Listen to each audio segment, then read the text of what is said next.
கேட்கல கேட்கலையாடா?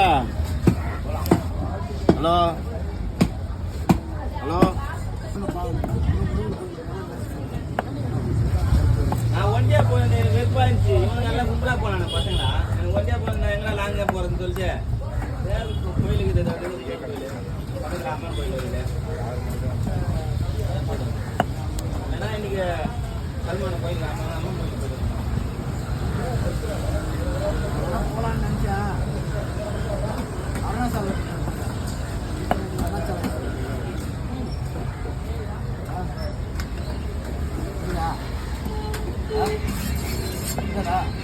அருணாச்சலம்